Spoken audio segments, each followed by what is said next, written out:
Hello, adventurer. It's good to see you. You have made it to the morning grind. Welcome, welcome. It's the live stream at the beginning of the Geekverse, where we talk about all types of topics in geekdom, gaming, and fantasy, with an emphasis on being constructive and creating the things that we want to exist in the world. It's all on the grind, Sizemore. Can't be too fine, can't be too coarse. That's exactly right. There are a lot of adventures to be had today. Dungeons to explore and monsters to slay, and who knows what a random encounter might send our way. That's why we have to prepare, so settle in now for the morning grind with your favorite beverage in hand. Tea? Or maybe something a little stronger. I've got a few bottles of the old Wynyard left. Whatever you want. Pull up a chair. Dude. If you're feeling fancy, how about a cappuccino? Or a frappuccino? Or how about an espresso? Just tea, thank you. Sounds good to me, Gandalf. Whatever you want. I'm just glad you're here. Everyone is welcome. You can just watch if you want. You don't have to worship anything you don't want to worship. Thank you, Mike. But be forewarned. Sometimes we get really strange characters around here. Wait, what's that you say? Why can't you come and be a part of the stream? My wife would disown me. Oh no, I bet she'll be fine with it. Come on in. Am I scared for my safety? No. What are we supposed to do? Everybody do the secret handshake.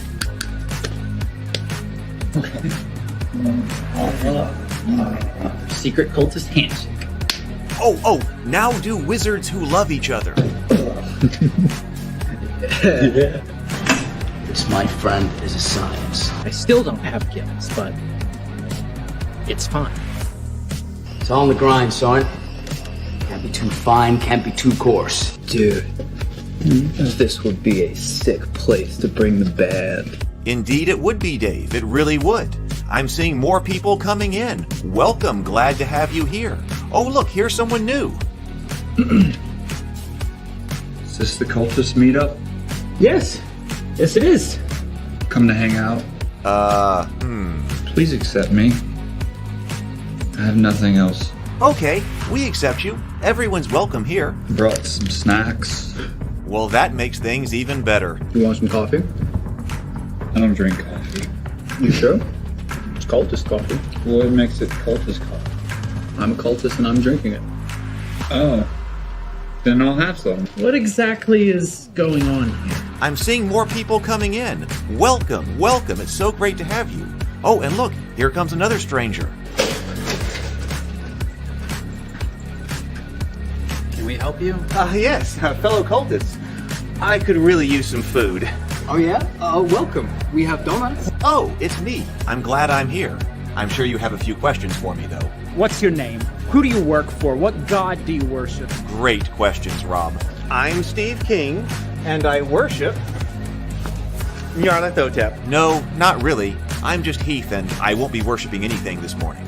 But I will be your host. Welcome to the office. We're going to have a great time. I've got my coffee ready, because now it's time for the morning grind. If you could become a fish, that would be amazing. Then I could command you with my mental fish powers. Good morning, everyone. Good morning. It is so good to have you here on the morning grind and here in the office.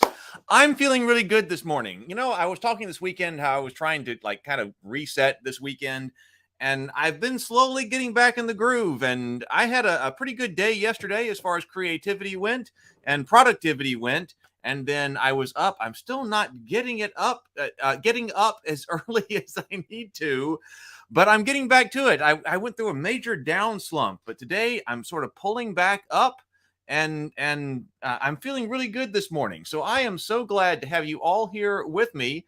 In fact, we're getting back to something that we have not talked about in a long time, which is RPG design, specifically with Faded Edge. I was working on that last night because I realized I need a rule system, because I was trying to work on the Tales of Ravivania World Primer, and I was thinking, and I still want to do that for several different rule systems, but it doesn't quite fit. The world doesn't quite fit different systems like 5e or whatever. It's like, I also need my own system, and that was the purpose of working on Faded Edge so long ago, and now it's just time to get back to it. Also, we're going to take a look at the Kickstarter page for Tales of the Valiant, which is Kobold Press's new project, which was Black Flag. So I want to take a look at that as well. Look at how many people we got. Look at this. Okay, it's fantastic. Who's here? Stray is here. Good morning, Stray. Welcome. So good to see you. PH is here. PH Arbex. So good to see you. Welcome, welcome, welcome. Sable Phoenix is here. I am a cultist and I am drinking it. Tomocrat, look at this. This is some fantastic. Let's have a drink to this. Everybody, we got to make sure we have our sip every morning. We got to drink to this. Tomocrat says, woo woo, all fun to be here with you all. I just got out of the doctor and he's given me the all clear for cancer. Here's to you, Tomocrat. Wow, I didn't know you were fighting that, but now this is the best way to find that out. All clear for cancer. That is fantastic. I don't know if you have been fighting it or whether there was like a cancer scare and that actually, okay, is actually not cancer or whatever. But either way, that sounds like something really to celebrate. So here's to you, Tomocrat. To you. Here you go. Everybody drink. Let's go. This is definitely worth 2 sips today. There we go. Zero Theory is here. Good morning. Eric Poppleton says, I made it. This is my first live. Hey, let's do another sip to you.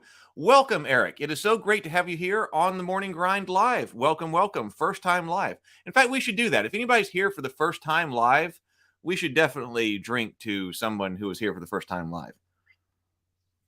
I've been drinking energy drink this morning. So that's what's going on over here. So let's see. So good morning, Eric. So good to have you here. Good morning, Robert. Good morning. Good to see you. BGD is here. Wow. Look at this. Lots of people. All the classic crew is here. Tomocrat says, was surgery last and chemo now for checkup? All right.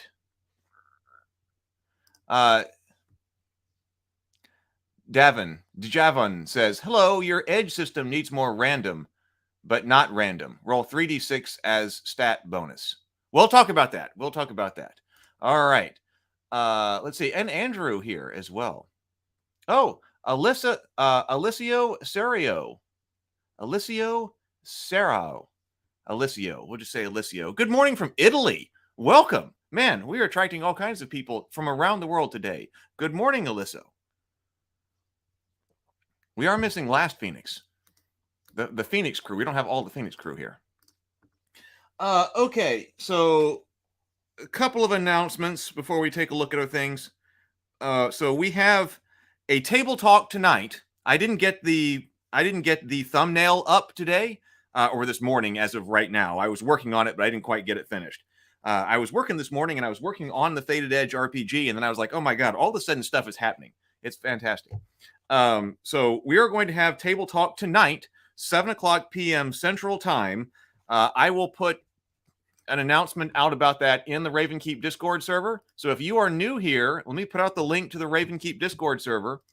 But of course, in a couple of hours after this, I'll have this up on YouTube as well. But YouTube doesn't always show you what you want to know. So I will put out, I always put out an @everyone when we're going live for Table Talk. So tonight, Doug and I are going to be doing a deep dive into Star Trek III, The Search for Spock.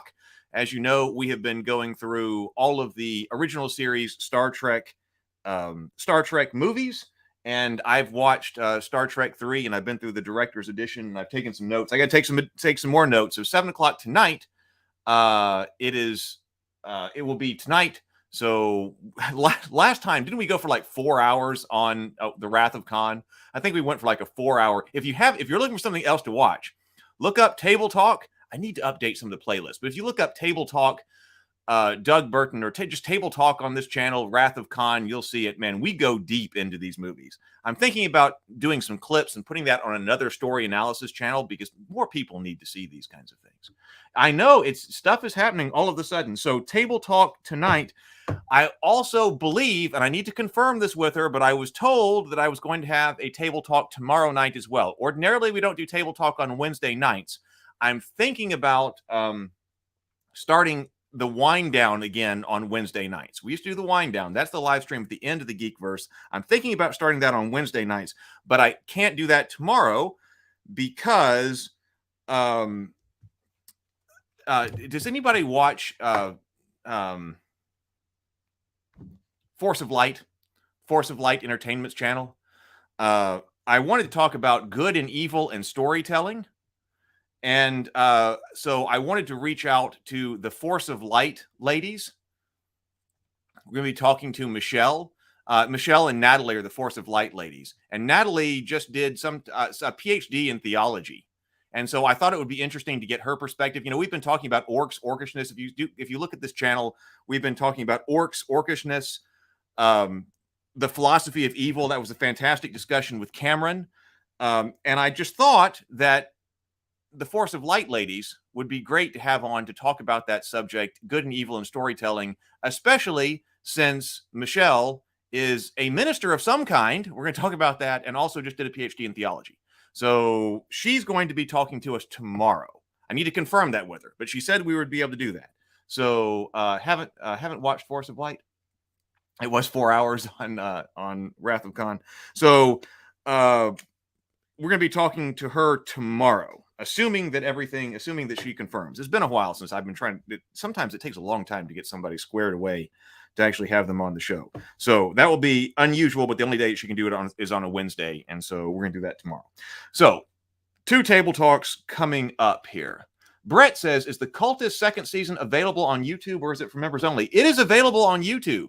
Now, let's hang on. I can bring that up. Just 1 second. That's actually a good thing to go ahead and bring up. Let's see. YouTube. It's here. Because that was one of the things that I have generally that I'm unhappy with, and I got to think about how to fix this. Cultist season 2. It's got its own playlist here. Now, the Cultist, if you don't know, the Cultist is my Lovecraftian comedy web series that we did a lot of work on, and the Cultists season 2 did not get the level of play that I wanted it to, and I had associated a game with it and everything else.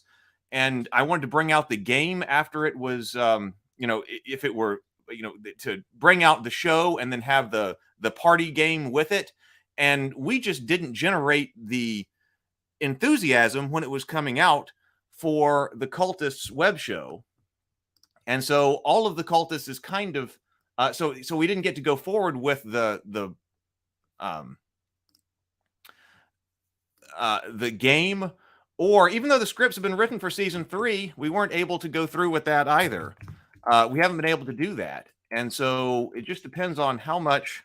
So I would really like to come up with a new strategy to get more eyeballs on the Cultists.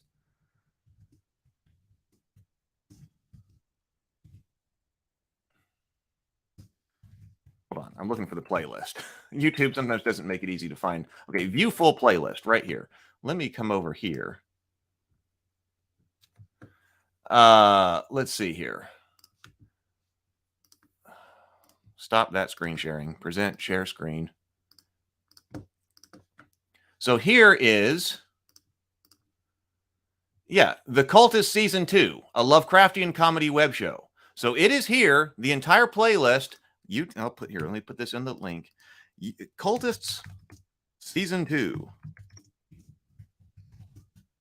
So hit this. I would really like it. If you're new here and you don't know the Cultists, that's the Cultist Season 2 playlist. There's a Season 1 playlist. Each episode of the Cultists is, Season 1, they were about 5 minutes long. We tried to make these longer. Like that one's 4 minutes and 40 seconds. Some of them are about 8 minutes. But there's someplace in that, and they're 10 episodes to a season. I would really like to be able to get back to doing that. The reason that we did the Cultists was basically to practice doing live action shows so that later I could take these worlds that I was doing and actually do a really good sizzle reel or proof of concept preview or something to go along with the worlds. Now, technology is kind of changing that as far as AI goes, but that was still the purpose. Hey, I should play. I tell you what, since we've been asked, is anybody here? Does anybody here watch the Cultists or not seen the Cultists?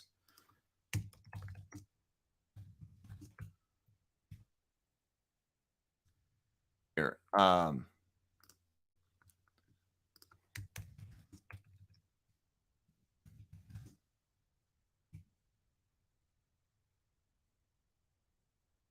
okay, so what about this? All right, let me bring this up right here. This is, it says, this is going to say coming soon, but it's live. If you don't know what the cultist is, this is one of our season 2 trailers. So if you haven't seen season 2, this is specifically about Dungeons and Dragons. The darkness. 40-10 psychic damage. The cultist.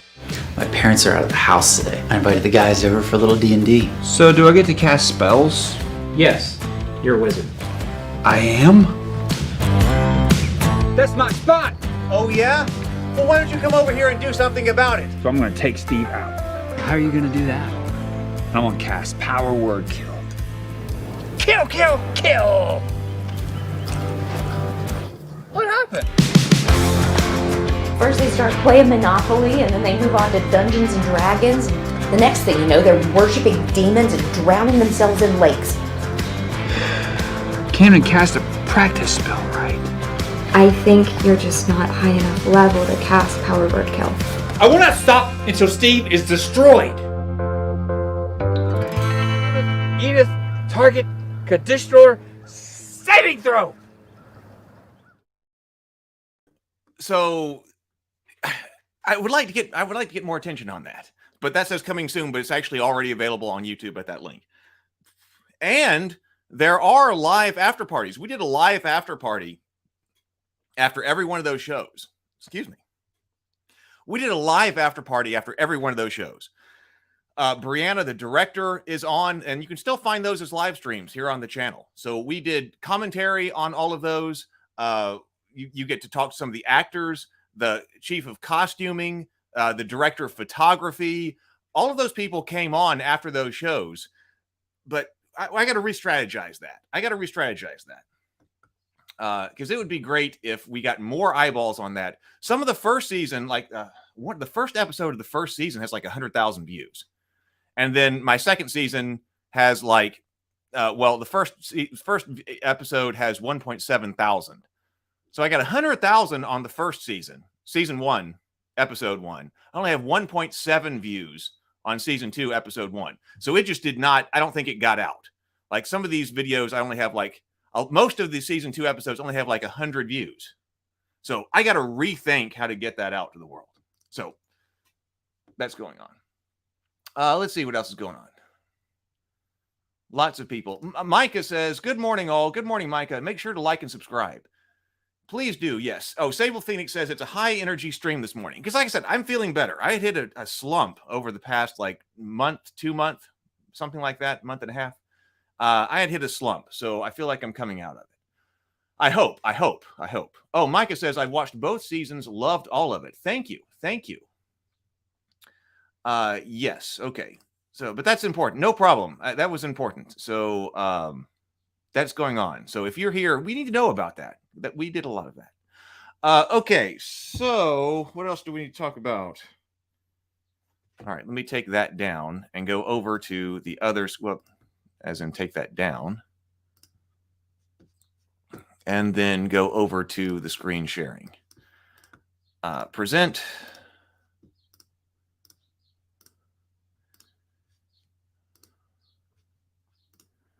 So, Goodnight Sword. If you haven't seen, we are now under 10 days to go. And this has also been good. Goodnight Sword, it's been a long time since I had been on Kickstarter. And it was time to just get something underway. It was time to get back underway. So Goodnight Sword, a medieval fantasy bedtime story. This is my book, A World of Gallantry, Chivalry, and Rabbits, based on the classic story, Goodnight Moon. We now have 40 backers. And this is obviously my takeoff on Goodnight Moon, but I know there are a lot of geeks out there in the world who want to show their kid good night or read to their children in the evenings, or niece, nephew, younger cousin, Goodnight Sword rather than Goodnight Moon. I know I would. To introduce a kid to fantasy storytelling and medieval tales in general. So Goodnight Sword is here. It's done. I got the ebook on here. I also have the hardback books. If you want to get one signed, you can get a hardback book signed. The hardback books are perfect for story time in the evening. Hey, if you need a Christmas gift that's coming up, sometimes shop for Christmas early. These are ready to go out. So, the proofs have been approved. So you will definitely have these long before Christmas. So even if you don't have kids, but you need to give a gift to somebody who is of this age coming up on Christmas, you can get Goodnight Sword for this. And also, we created an animated audiobook that is embedded here. So if you want to know everything about the Goodnight Sword story, Brianna De Silva animated it, and also Adam Botsford. Here's his illustrations, but Brianna De Silva illustrated it, and then she also read it, so you can see the entire, or narrated it, so you can see the entire book as an animated audiobook. It's embedded here in the Kickstarter page. This is a simple, low drama kind of Kickstarter. I did put together a preview yesterday that I'm about to send out. I'm going to send out a preview to the email list, and I will also post that to the Discord. I'll post that as an announcement probably this afternoon. So even if you don't know somebody you don't have somebody in your life who would appreciate Goodnight Sword, if you take the preview and you know somebody who does, I would really appreciate it if you would share that preview. I will put it out on the Discord server, and then also I will send it to the email list. And even if it's not you, but you know somebody who would like Goodnight Sword, I'd really appreciate it if you would share. This is exciting because this is the first book and the first crowdfunding campaign for the first book in the first world that we are doing here together on the YouTube channel and as part of the Morning Grind. So that is happening, and I really appreciate everybody who has been a part of this. Oh, somebody, buffering cut up. Okay, good. So maybe that's not it. Sable Phoenix. So we have a new member. You just got Sable Phoenix just got the membership. Oh, wait. I'm looking for the notification. I don't see the notification, but now I see the green. Right. So Sable Phoenix has now become a member. Thank you so much. Thank you. I was hoping you'd become a member, Sable Phoenix. Yes. So there is a membership opportunity on the channel. I send things out. Like, for instance, I sent out to the channel members a free copy, free digital copy of Goodnight Sword. So the channel members have have access to the full book in digital form. It's free. Go to the channel, go to the YouTube community, and then go there. So if you are a fan of the channel and what we are trying to do. Oh, Stray gifted it? Oh, Stray gifted a membership. Oh, thank you, Stray. Thank you very much. I want to do, so when I'm thinking about doing the returning to the wind down, I'm thinking about making that a members only stream. I'm thinking about doing that. Sable Phoenix says, today Rabbivania, tomorrow the world. Yeah, I know. Sable Phoenix is definitely one of our regulars. I do like it when the regulars have channel memberships, obviously. I really appreciate the support of the channel memberships. I'm trying to get something going on here, and the channel members are a huge part of that. The channel members, the Kickstarter backers, that's a big part of what we are doing here. I want to make this a positive and constructive place in the Geekverse. Okay, so let's talk. We want to go over to Tales of the Valiant. I haven't even checked out this Kickstarter page. That's kind of our news section for today. Let's go take a look at what they are doing with Tales of the Valiant. But first, let's take our real sip, right? So everybody got your beverage ready before we go over there? So we're going to do 2 deep inhales, full exhales, and then take a sip of your beverage this morning. Do it together. You'll feel better. You really will. Here we go.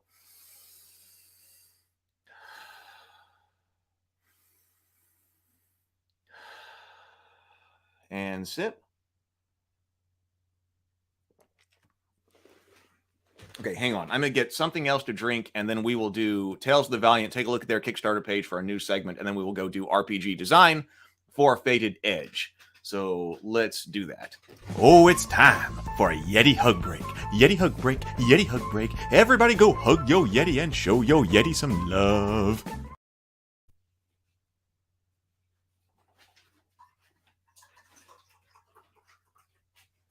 All right. Okay, and if you don't know what a Yeti hug break is, that comes from Hero Quest, the Frozen Horror. Which, by the way, tonight, Friday, we'll be doing Hero Quest again. Dinner board game, Friday night. All right, let's go take a look and just see what's going on over here with Tales of the Valiant, because I don't even know. Is anybody backing this already? Obviously, lots of people are. Has anybody decided to back Tales of the Valiant? We were taking a look at this today. We weren't taking a look at this today. Let me start over. Here is the Tales of the Valiant Kickstarter page. It just went live this morning. Obviously, lots of people are backing it. I haven't backed it yet. But we have taken a look at what it is. And the previews they've released. I think they released 3 previews or something like that. So we did take a look at that on the morning grind. Obviously, this is popular. They've already passed. They had a $100,000 goal. They're going for 31 days. They've already raised $169. So we've had mixed opinions on what they're on this game. It seems like here on this channel, just because some people are looking for something very different from 5th edition. This looks like one of the possible, or one of the revisions of 5th edition that is happening now. It makes sense because Kobold Press has so much material that's already written for 5th edition that they would want all of their body of material and their catalog to still be relevant. And I would do that. If I were in their position. So I guess it makes sense that they are the ones who are not going, that of the system that they're creating, we shouldn't have been expecting them to do one that's completely different from 5th edition. See, perhaps Mark Tassin and the cool name RPG. I still follow the Mark Tassin's design videos, and I really like them. I want to talk more about that. When he starts releasing some material, we need to look at that in the morning grind. Let's see. So they've come out of the gate strong, but then again, you would expect that with Kobold Press. So story, be bold, be brave. The new Tales of the Valiant RPG keeps the 5th edition community independent and tabletop moving forward. Use it to tell your own tales of 5e high adventure. There was a lot of speculation about what exactly it would be. Or this could be DJ Advin. I don't know. The system is genius, but stats is iffy. Using standard 5+5 is good, I think. Plus 3d6 is stat modifier. As luck perform once around. Plus skills train. I'm not sure I understand all this. Plus skills trained 5, legend 20. I'm not sure I understand all of that. I'm sorry about that. Tomocrat says, I will back it. Micah, however, says, presently I'm choosing not to back it. Core Fantasy RPG is their equivalent of the SRD that will be coming out. Right. So Tales of the Valiant is the branded version of the rule set. They've eliminated Black Flag, although I kind of like the name Black Flag. Core Fantasy RPG is the core rules that will be coming out, and at present it's still too close to 5e for me to want to purchase, even with the discounted PDF pricing. Neutromancer says, I'm in the want something different from 5e camp, but I understand the reasoning to do it. I mean, I agree. I'm kind of in that camp too. I understand also need the reasoning to do it, and I also understand the need in the community. Some people will want people to carry on the 5e banner because that's what they're playing. That's what they've got. They've got a lot of material for that. Perhaps they've already got a bunch of house rules for it without having to actually purchase something from Wizards of the Coast. I also get it from that direction. Let's see. Sable Phoenix says, I hate to be negative, but I don't see a reason to back Tales of the Valiant. With all the OSR out there and the upcoming Daggerheart and Matt Colville's unnamed project, I don't see the point. There are so many projects out there.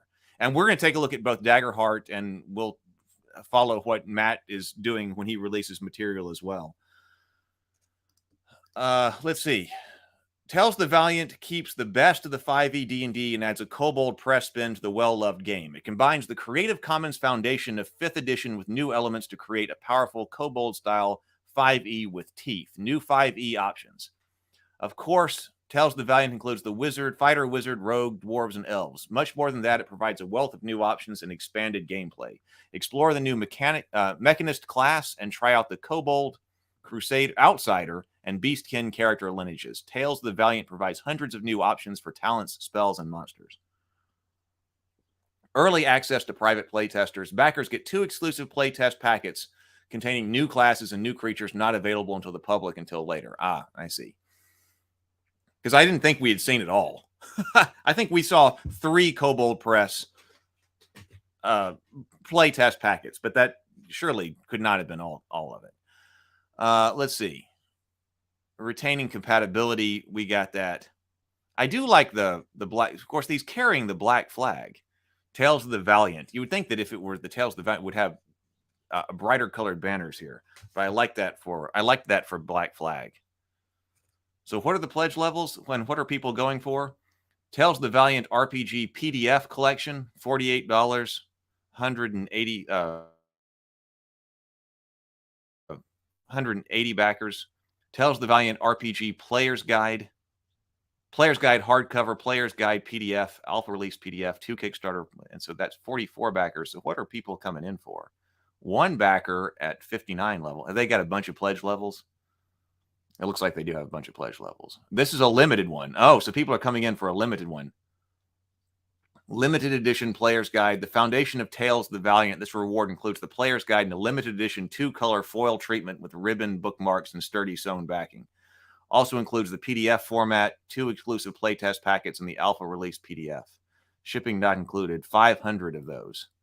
Of course, doing that is doing the doing an alternate cover is very popular. I'll think about that eventually. So obviously, because this is the sewn stuff, this is not print on demand. That's an interesting way to do it. Doing a limited run of limited edition hardcovers that are done through offset printing. Oh, this one is also big. Limited edition Monster Vault. Limited edition Monster Edition Vault hardcover. 500 of those. So that's what people are coming for. VTT license. So it looks like a lot of people were showing up specifically to get those limited pledge levels. So that looks like their bread and butter at the moment. Pledge 99. Yeah, they've got tons of pledge levels. 602 people coming in for Player's Guide hardcover, Monster Vault hardcover slipcase as well.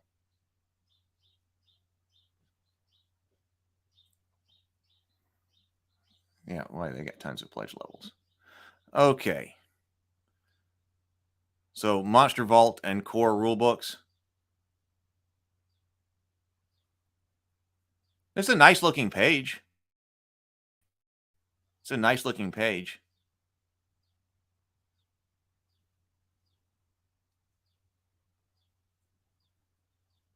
When are they saying this will come out? April 2024. So a little bit under a year.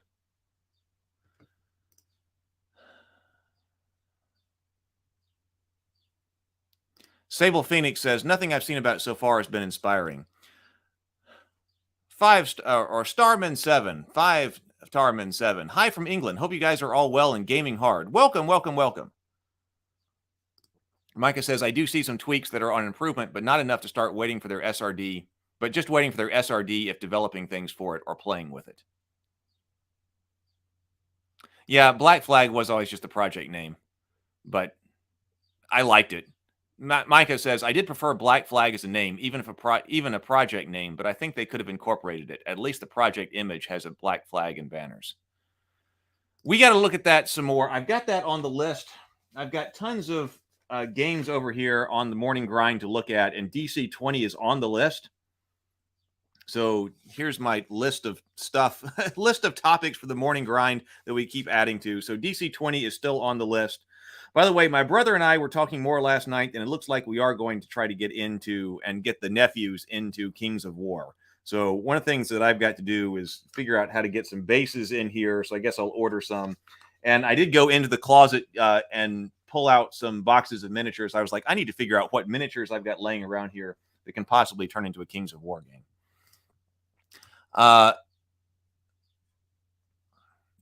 Even though I don't want to do D&D anymore, I still want to play Warcaster and Iron Kingdom someday. So maybe this is, I mean, obviously the Kobold Press crew, you know, people who are coming, the Kobold Press fans are coming out for this. I suppose if you are deep into the Kobold Press worlds, like Midgard, and you're heavily invested, this would probably make a lot of sense. And there are a lot of people like that. There are a lot of people like that. We've talked about, there's also the advanced 5th edition that's done by InWorld, right? And I'm not sure. I'm still trying to figure out why exactly that doesn't have the traction or more traction than it does. Because if you're looking for an extension or revision of 5th edition, that's one company that had already done it. But man, I just did not see a lot of that. A lot of the same ideas that Dungeon Coach has for it are the same things that that lean toward for the Farid system, even if it isn't near the same. You know, a lot of things that Mark Tassin was talking about for Cool Name are a lot of things that I was thinking about for Faded Edge. I thought that was interesting. Once he gets some material out, we'll compare. Some written material out.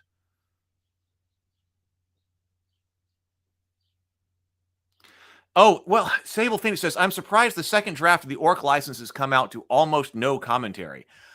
I have not seen that. Now, I have not been over there on the Discord server yet, on the Orc Discord server, just because I haven't. But I completely forgot. Personally, I forgot. I saw some kind of email that said that it came out for commentary, but then we didn't look at it on the grind. We'll look at the final release, but that's interesting that there isn't a lot of commentary on the Orc license. PH says, I'm waiting on DC 20, but I'm not opposed to letting Kobold Press tell us of the days of high adventure. Oh, Micah says, oh, it had quite a bit of commentary just on the Discord server, not publicly, because they didn't change a whole lot from the first draft. Some necessary changes, though. We talked about that. I wonder if it got, there was some concern about, well, man, I forget what the concern was, but there was some concern here on the Morning Grind. So I wonder if that got addressed.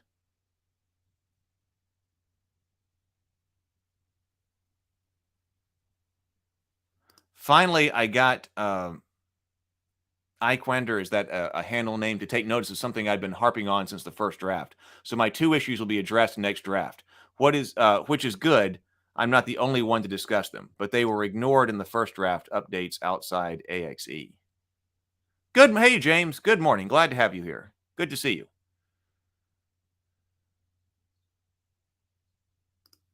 Zero Theory says, I think they should say something like for use with all Kobold Press books so folks know they're getting well-established source materials. That should be their selling point.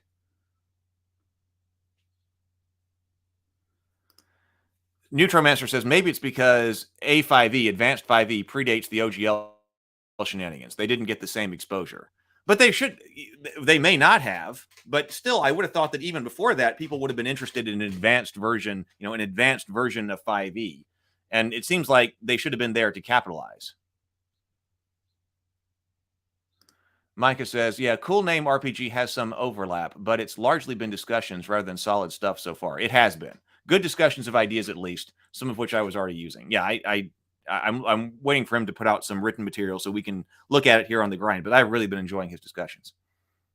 If you haven't checked out, that's Mechanical Muse, the name of that publishing company. Mark Tassin, the Cool Name RPG, he ran a Kickstarter. Mechanical Muse is the name of the publishing company, and you can find that also on Kickstarter here.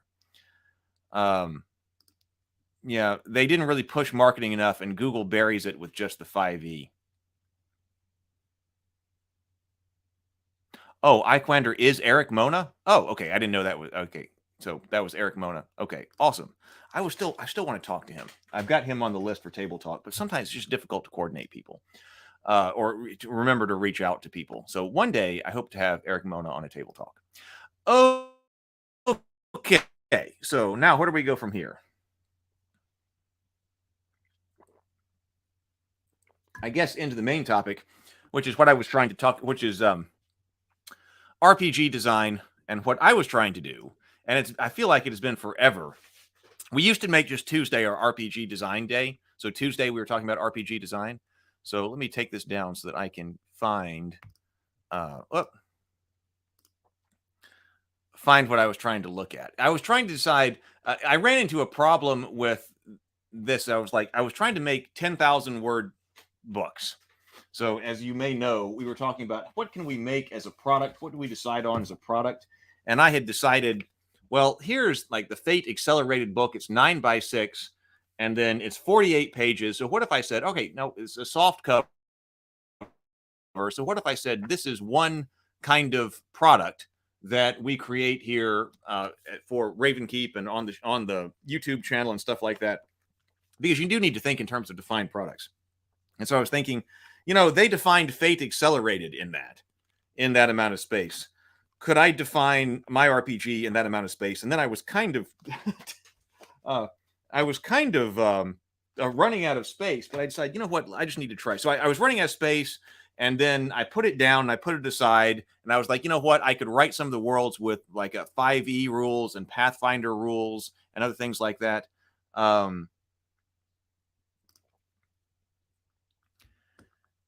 But then the other day I was thinking, I really need my own rule set. So I said, you know what, let me just try to put this into a sort of layout format. Because I also got inspired by Knave. Then I was like, Knave has 7 pages. And a lot of those 7 pages are a lot of tables that don't necessarily contribute to the playing of the game. So I was like, we always think about what's the least we can do. Because we can always think about what's the most we can do. What's the most you could possibly do to articulate an RPG? But what's the least you could do to articulate an RPG? I wanted to kind of see where I was. So, and I think it's probably good. And so I was kind of starting over. And if you're new here, because it's been also so long since we've taken a look at Fated Edge, I kind of wanted to reestablish what it was that I was trying to do and remember myself and remember where we were. Because I want to start using that. Because like I said, I want to start doing more crowdfunding campaigns for more stuff that's kind of faster. And so I started putting stuff into this document. So I want to take a look at this. So we'll take a look at this. What I'm trying to accomplish here, what niche I'm trying to fill, and then what my thoughts are on this, especially in light of all of the RPGs that we have been analyzing on the show. That's why I actually started this. That's why I started the whole morning grind. I was like, I need to look at a whole bunch of RPGs because I want to write one. So there's a whole bunch of RPGs on my shelf. I want to analyze how they play. I want to analyze what I like about them, what I don't like about them, what is going on with each one, to start writing one. And then, so we've been going over a whole lot on the morning grind here. What can we actually do with it? What can we actually do with it? So here we go. So this is not structured well, but or completely written out perfectly. But this is where I was. This is what I was working on last night and where I got this morning as well. Let's see. Oh, the Last Phoenix is here now. Oh, Sable Phoenix says the Last Phoenix is here now. You were people called out that you were missing this morning, Sable, the Last Phoenix. So glad to have you here. The Phoenix crew is coming in. Neutromancer says, my takeaway from some of the RPGs we've seen, don't write a chapter that starts with read the next chapter first, then come back to this chapter. Structure. I've been thinking about structure too. Structure is an important one. Now, like I said, I haven't completely finished that over here. But let's see.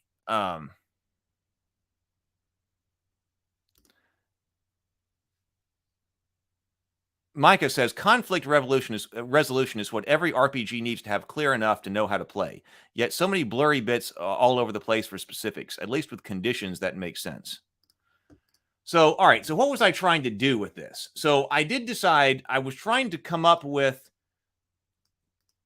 sort of a combination, or I was trying to sit within the gamist and narrative, like the overlap, the Venn diagram. If you wanted to look at a Venn diagram of these things, we were going to look at an overview. Like we're looking at the intersection between kind of a gamist approach and a narrativist approach to gaming, which means I wasn't trying to do a simulationist kind of game where, you're trying to simulate, all aspects of physics. So I was trying to get away from that. So but my concern with some of these narrativist games, as much as I wanted to like them. So some of my inspiration came out that Fate seems to go in the direction that I want it to go as far as a narrativist game, but it's too loose. There are things I wanted to fix about that. And so I was like, all right, let's take narrativism and let's kind of turn, and I want to add in the gamist element. Because I also think that for me personally, the gamist element helps out for having a broader player base, because I've got friends who don't want something that is so over. I would have more players personally if I wasn't saying here is a completely open-ended thing that's being run by the game. I have a lot of friends who like games. Now, I know it's a role-playing game, and we don't need to go into the philosophical definition of what a game is. I have that defined by John Searle. I have that. I don't think that's not the time for it. But, a game, like I've got friends who will play Gloomhaven and Frosthaven, but they don't want to do an RPG. So I was trying to fix that. I want to come up with a gamist framework that is overlapping with some type of narrative, with a narrative kind of structure. And this is intended to be a generic rule system because I want to use this for all of the different worlds that I'm creating. We can create some rule books with some different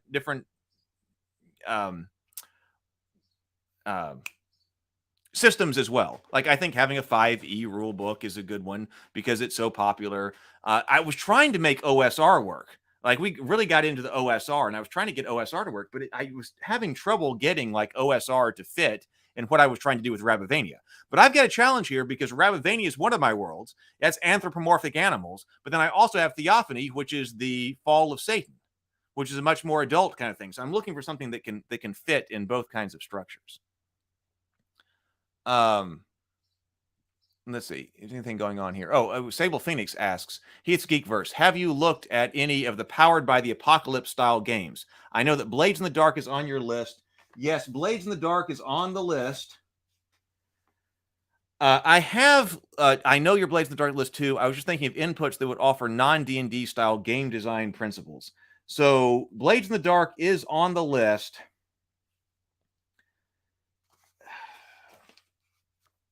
Yeah, now I have read, it's been a while, but like Powered by the Apocalypse. Let me just put Powered by the Apocalypse here.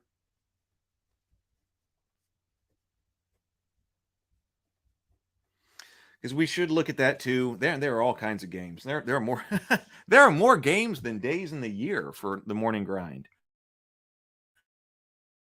So yes, I have not looked at Blades in the Dark specifically, but we need to.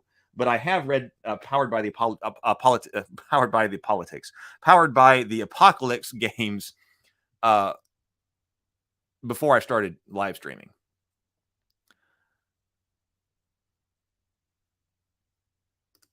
Zero Theory says, I would think Rabavania would work great with many of the OSR systems out there.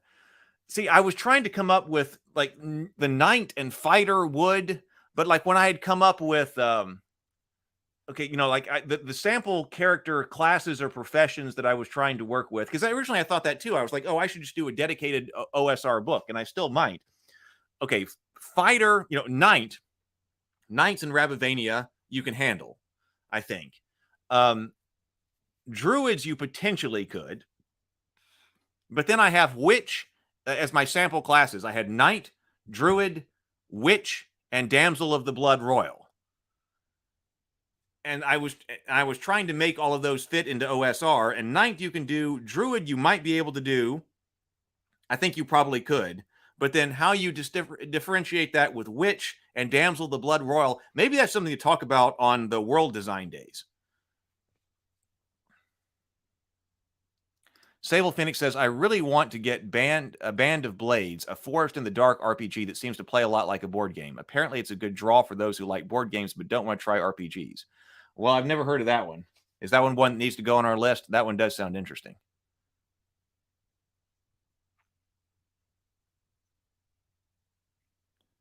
Progress clocking in. Progress clocking it. Also, Spire, The City Must Fall is one of the most original RPGs I've come across.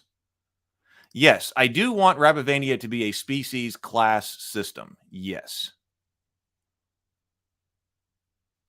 Is the Last Phoenix, it says, is the damsel a cleric type?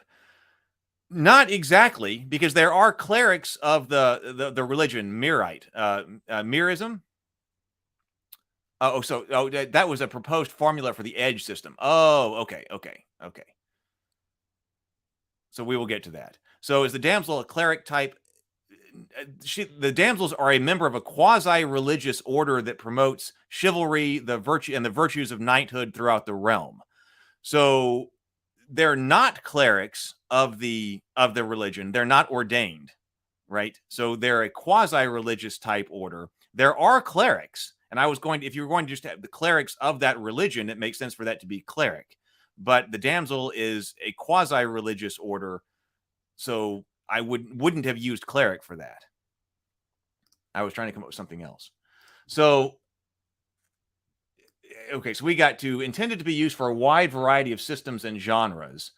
I want to focus on characters that are competent, dramatic, and willing to engage in adventures. That's kind of a Fate thing. Like, I'm not trying to create a system here for somebody who just wants to play a wizard who stays at home. Okay, this is for competent, dramatic characters who are willing to engage in adventure. So I want this to be, now I've started to put this into bullet points. So this is not phrased perfectly, but let's see if I can get some bullet points here. What are my bullet points?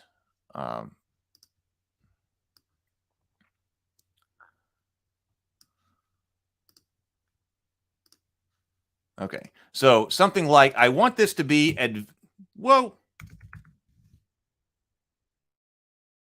I'm back. I hit the wrong button.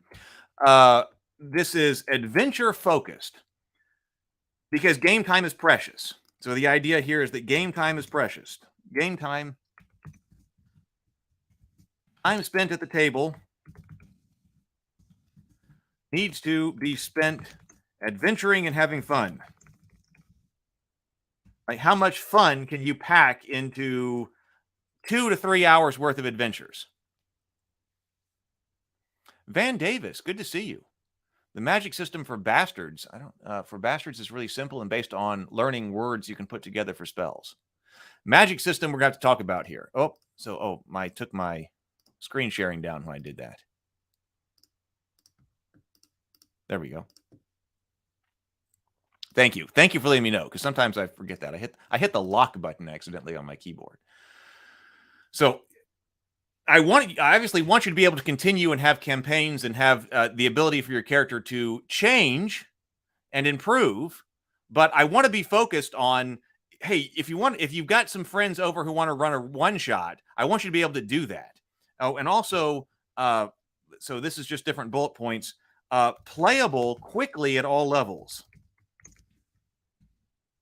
Getting just thoughts out of my head here, so that if you have some friends together and you really want to play this particular campaign, or somebody's got an idea in mind for it, but it requires, let's say, higher level. I'm not going to have levels, but let's say higher level characters for shorthand here. I want you to be able to quickly create those higher level characters so you can just play them.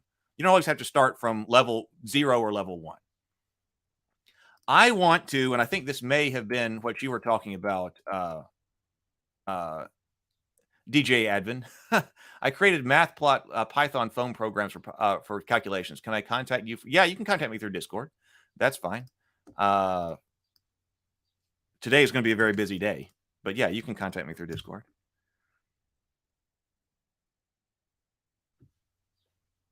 What you were talking about. I want to minimize, because when I say minimize the roll of luck, there are always some morons in the YouTube comment section. Imagine that. Morons in YouTube comment sections. We have to deal with those people. But when I talked about that in other videos about all of the dice, somebody's always like, well, if you can play a diceless game if you don't like luck. My point is, I want to minimize but not eliminate the roll of luck, because I want the players to win. The characters succeed or fail because of the decisions they make.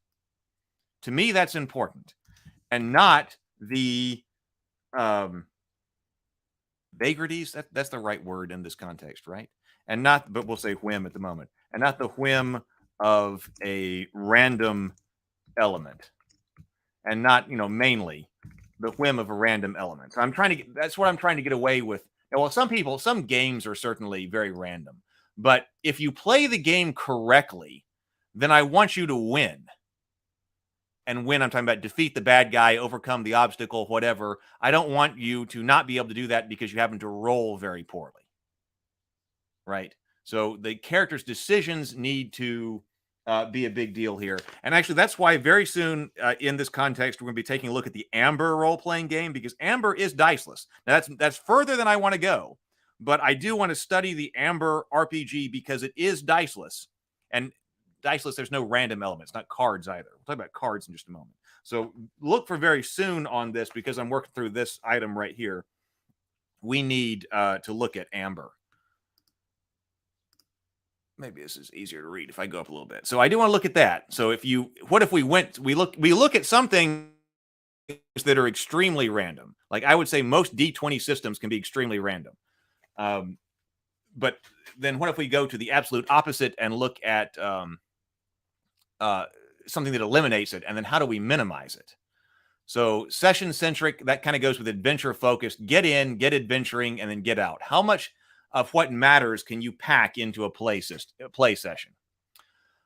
I want it to be, I use this idea, designed for online play. And then I used this phraseology before the OGL system and debacle, and people were talking about that online Dungeons and Dragons going to online play, meaning virtual tabletop and microtransactions and all of that. But that's not what I meant by that phrase. When I was thinking design with online play in mind, I was thinking that many people play by a video call and stuff like that, and that you wouldn't need some type of sophisticated digital virtual tabletop system to do that. Like most of the video call systems have things like digital whiteboards, and you can use those. I played a index card RPG online game, and index card RPG does have its own, I guess they call it a virtual tabletop, but I was really impressed with that. It was very lightweight, and it did everything that we needed to do, and I was impressed by that. So that's what I was talking about with this.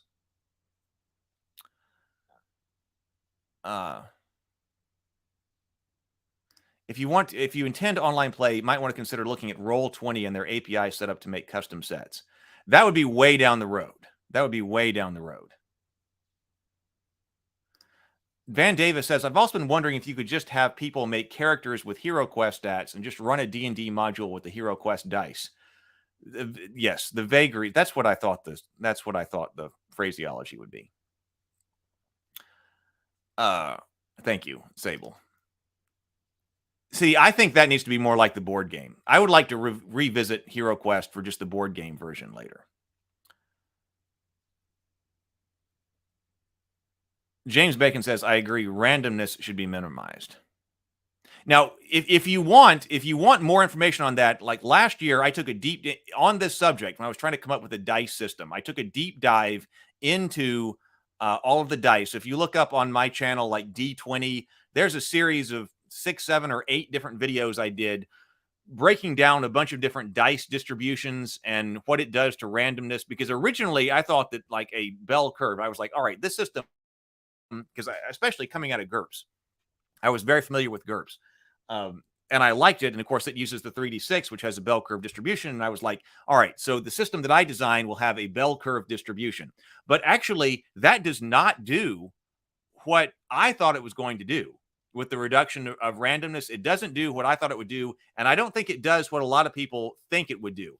I noticed that when Mark Tassin was talking about on the Cool Name RPG design videos, a lot of people said they wanted to do a bell curve system. And I thought about that in relation to what I did when I broke down all the math. And I was like, I bet that the people who were saying, a large chunk of the people who are saying they want a bell curve system don't actually want a bell curve system, because it doesn't actually do what they think it will do. And that's kind of a minimization of randomness. We found out, spoiler alert, but after a whole bunch of analysis, and you can go through all of this on the channel. A lot of people I know like found me because of the dice analysis videos. What we found is that it wasn't the bell curve that was important. It's the ratio of the random element to the modifier that you're adding. Now, in retrospect, that seems kind of obvious. Now there's the random element like in a D20, because everything is a 5% chance, every number. I mean, you could just be all over the place in a D20, which is actually the problem with, I think is the problem with Frost Grave, not Frost Haven, but Frost Grave, that game, which is a warband game.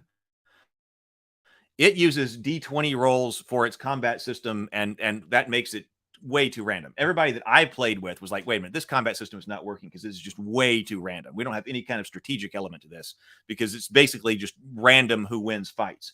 So you've got that element of the D20. And so you think, no, wait a minute, I need to make what rolls you get more predictable. So that makes sense to go to a bell curve system, or it seems to make sense to go to a bell curve system. I want to make those rolls, the numbers I generate, more predictable. But that actually doesn't help if you go through the math. It helps a little bit. It moves you kind of in the direction you want to go, but doesn't majorly move you in the direction that you want to go. The problem is, in general, that if you have like a D20 roll and your modifier is +1, +2, +3, +4, even +5, +6, +7, the variation of the D20 roll is overwhelming your modifier. So that's what's making it so random. I fixed that. So what you have to do is you actually have to invert that. If you want to reduce randomness, you have to invert that. You need big static modifiers and then small ranges of randomness. And I don't know other games that are doing this, but that's what I came up with for Fated Edge. So that's actually what we're doing. Neutromancer says, I don't get dice systems that give you a 20 to 30% chance of doing the thing you're supposed to be good at. Now, that's like the OSR that, like, we were making fun of the thief, where I was making fun of the thief that's got like a 15% chance of hiding in shadows at first level. Like, I'm going to try to hide in shadows, but nobody assume I'm actually effectively hiding. If you're doing horizontal progression or no progression, the latter being usually best for one-style shots, then getting rid of levels is fine. I want there to be progression and I want there to be change, but that luck is needed. DJ Advin says, edge roll is stat, skill, performance. If using 3d6 as stat modifier on start of rounds, will be average of -1 to 1 modifier. Oh, no, I haven't heard of that one. The Queen of Diceless is Nobilis. I have not heard of that one. Let me just make note of that. I don't know if well, you say it's the Queen.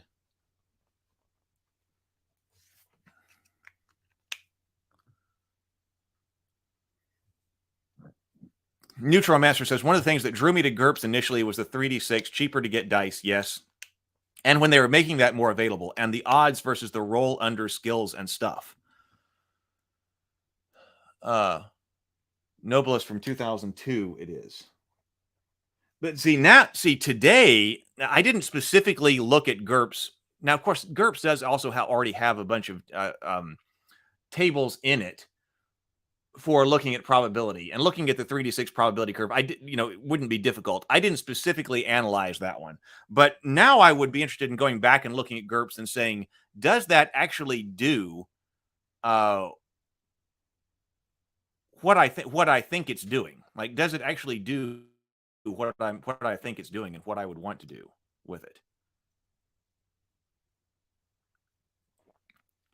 Yes, Stray played with me on the index card RPG with Little C. It was a lot of fun. We did that game. We did that game together online. It was a lot of fun. Neutromaster says, I think too many people confuse RPG roles with gambling, or they just like the rush of gambling too much. Yeah, and what I'm trying to, because people want to, like, that's kind of what I'm trying to eliminate here. And it's two different styles of gaming. Both of them are valid. But it's very difficult to do both. And the thing I say is, hey, I'm just this like level 0 archer or whatever. There's a dragon over there. I'm going to try to shoot and kill it. What do you want the response to that to be?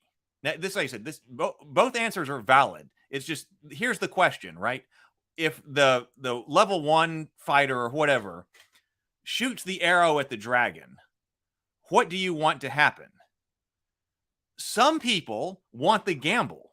They want to say, give me the roll of the dice. And these systems are a lot like MERP, Roll Master, against the Dark Master is kind of the new cleaned up version of that. We haven't actually specifically looked at Roll Master while we're on here, but I want the fraction, especially those that use exploding dice. I want that fraction of a percent chance that I'm going to shoot this arrow and it's going to go through the dragon's eye and into his brain and kill the dragon.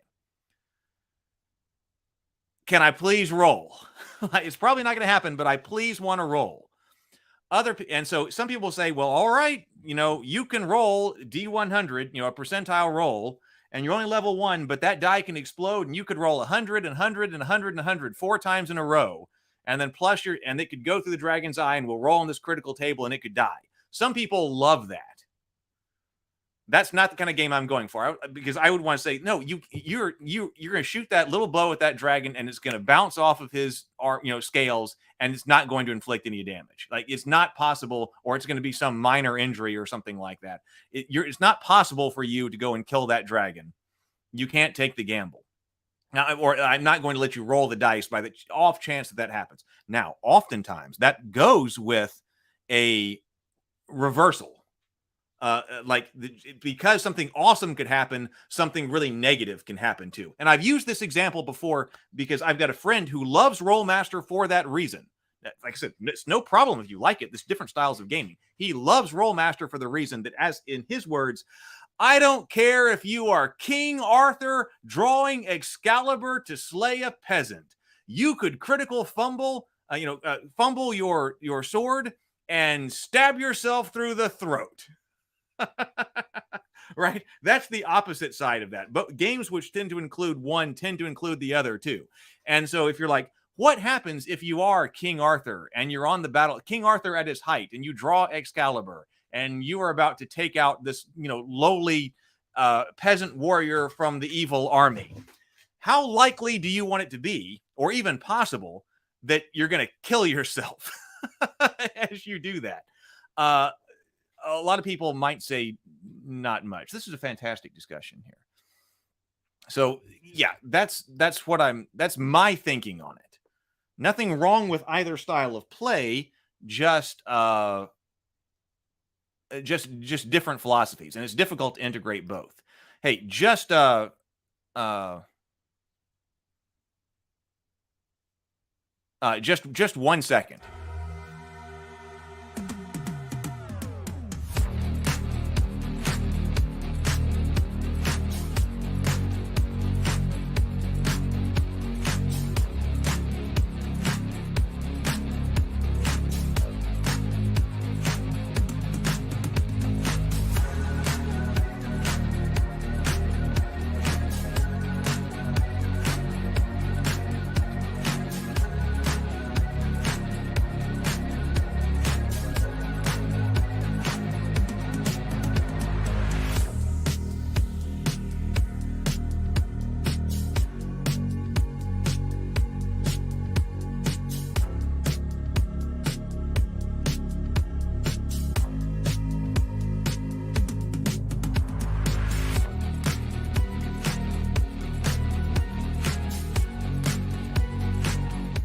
Okay, sorry about that. There was something in the other room I had to take care of.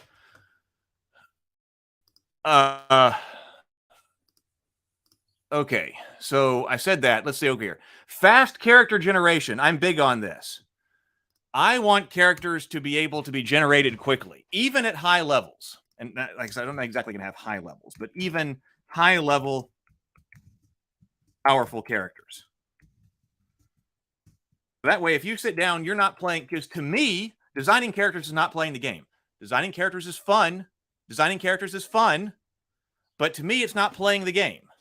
If I came over to somebody's house and we were going to have to play an RPG, especially if you don't get that much time to play, and you're like, oh man, I'm off work, whatever, I'm going to go play for 3 hours, and then you do nothing but design characters, I'm going to be upset.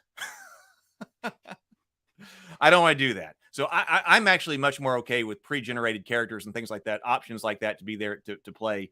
Other people don't like that. But even if you're designing your own character, I want you to be able to get your character designed, and then get playing. So if you've got 3 hours to play, I don't want more than about 15 minutes to be taken up with people trying to create characters.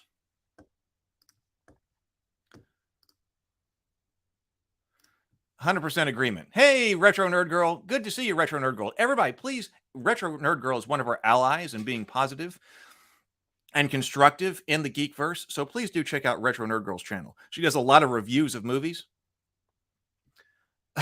So definitely check her out. Please do. PH says, Roll Master, I'll do my nails. Critical fumble. You hit your artery and die from bleeding. Exactly. That's what that is. I'm not gonna be able to hit every comment as we go here, but EZD6 is also genius. We did look at EZD6, and I remember liking that, and I just saw, actually, I remember when we went through the EZD6 system that I said this is a system that I think I could play with my nephews. I've got younger nephews. We're trying to get into gaming, tabletop gaming. And I said, I think I could probably play this system with my nephews. And I thought about EZD6 in terms of Rabavania. And I saw that EZD6 like 2 weeks ago or 3 weeks ago or something like that now is open license, because it wasn't when we looked at EZD6. So I would like to eventually put out like the Rabavania World Primer as EZD6. I bet that would work.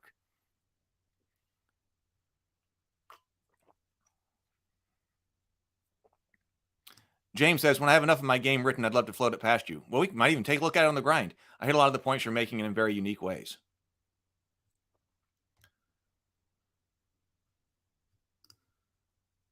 Yeah, you can. Yes, you can in Fate create characters as you go.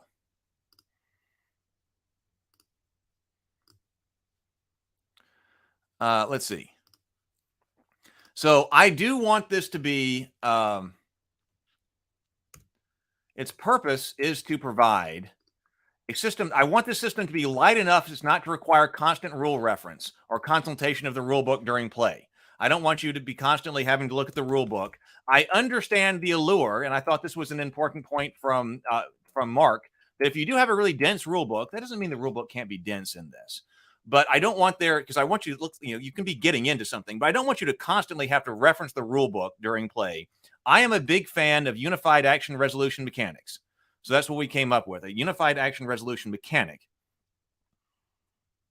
So that determining the success or failure of critical action, failure of critical actions can be done, can be adjudicated easily at the table.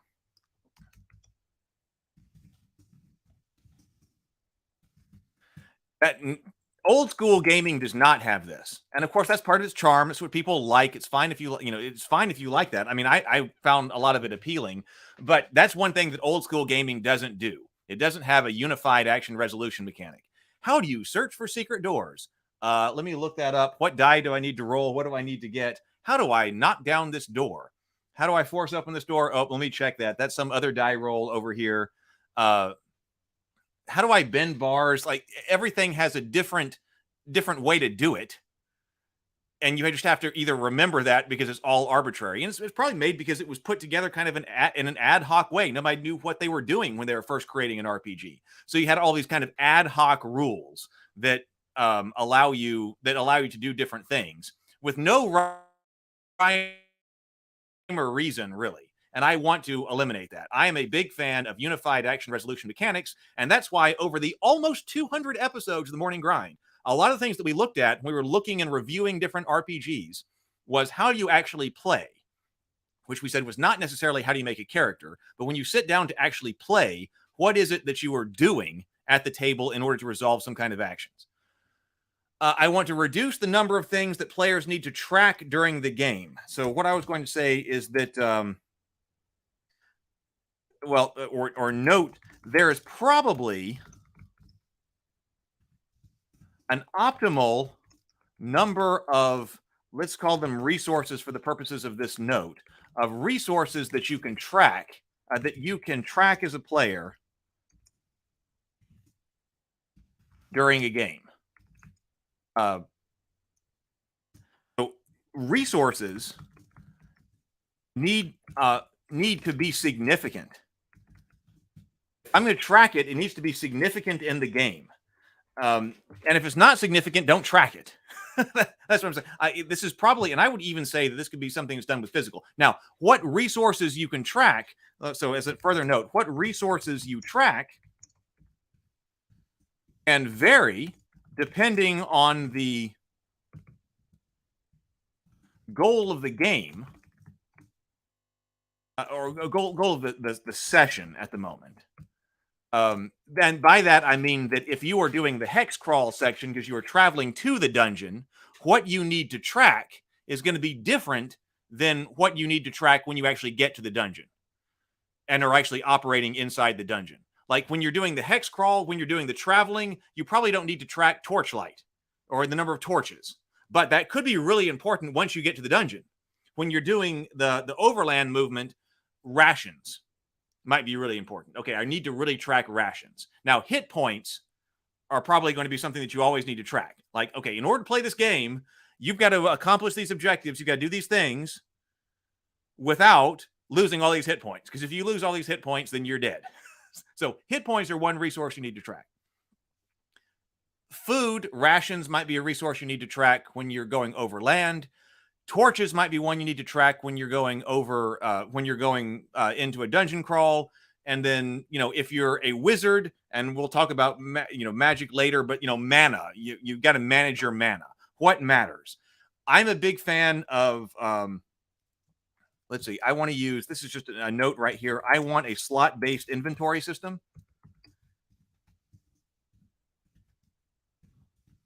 That seems like something that people use. And I want this to be, and I want it to be significant because I want inventory to be the source or to cause important decisions.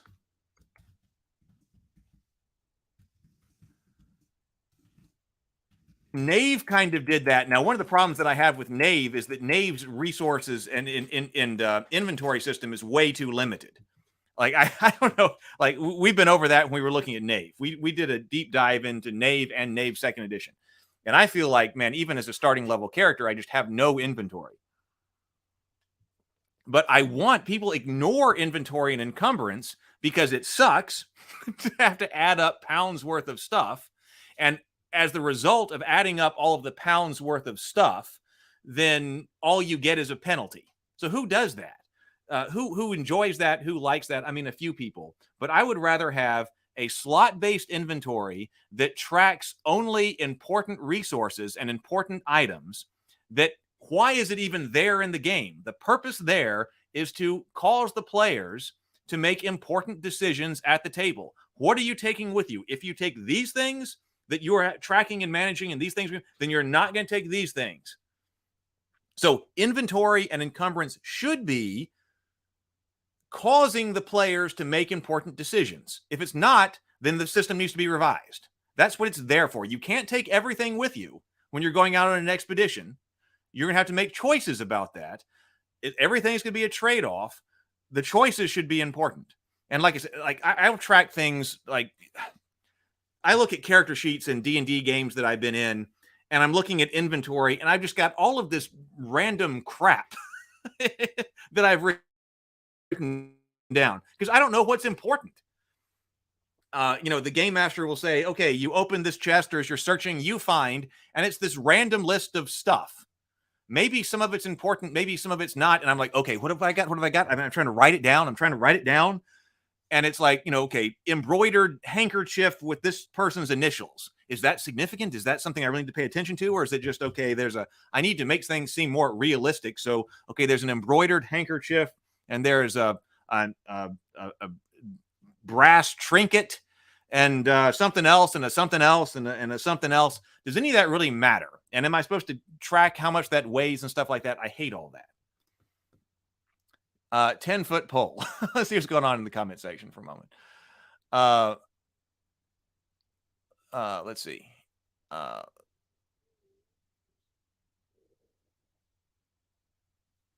Sable Phoenix says, the optimal number of trackable resources is highly dependent on if you have physical tokens or items used for tracking them. That's more of a board game type question. I would like for you to be able to have physical tokens.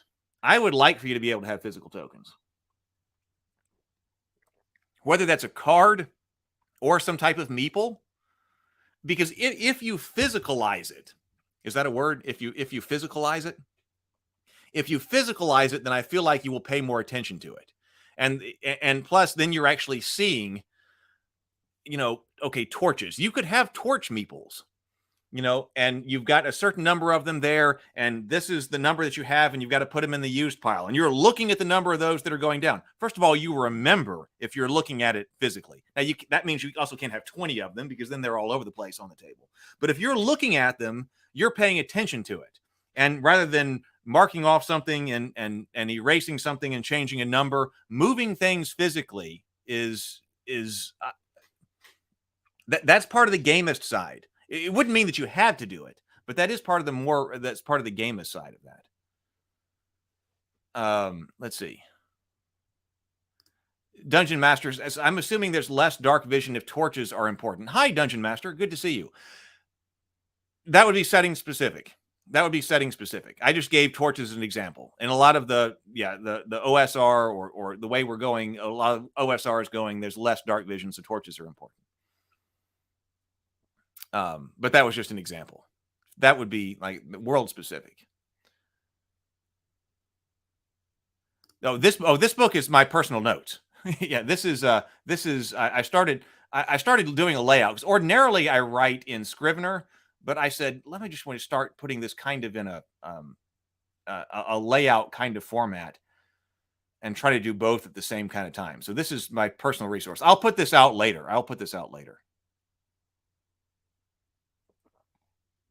Oh, the last Phoenix says, I love random crap, especially if you find matching sets like Jade Earring and then a Jade Tiara. Well, if it's important, then it's important.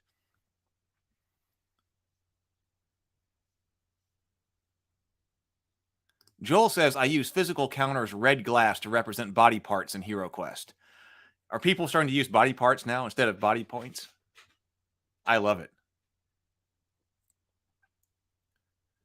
BGD says, slot-based inventory in ICRPG also slows down power creep. PC items, including arcane spells, all take up inventory space. You're limited to 20 items total and can only have equipped access to 10 at once. Yeah, that's something that I liked about, or that I thought was missing in Knave. I was like, maybe this inventory system wouldn't be quite as bad if I had, if like, equipped items didn't count or something like that. If I had a combat load, an equipped load, and then, additional load. Of course, we're going to talk about Maul's Ritter too. But yeah, I agree with that. I agree.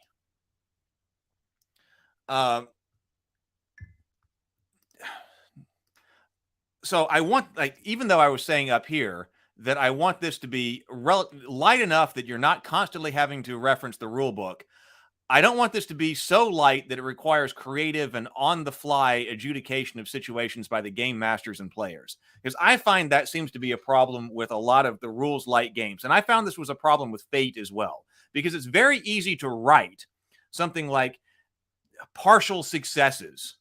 And you hit this and, and you're partially successful. And it's very easy to write, and even pretty flowering language that that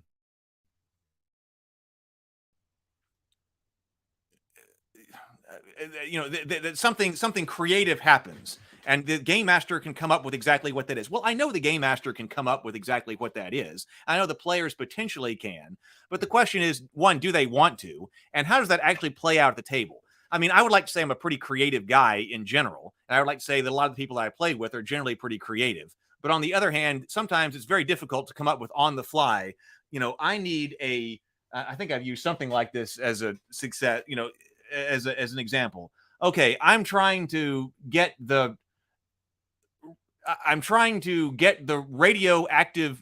convince the radioactive Triceratops through an interpretive dance that I need it to disclose some important information.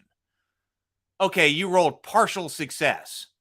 Okay, the game, and then the rule book says the game master just describes what partial success is. Well, what in the world is partial success? Like, other than just saying, okay, you were partially successful at getting the radioactive Triceratops to disclose some information, roll again or something like that.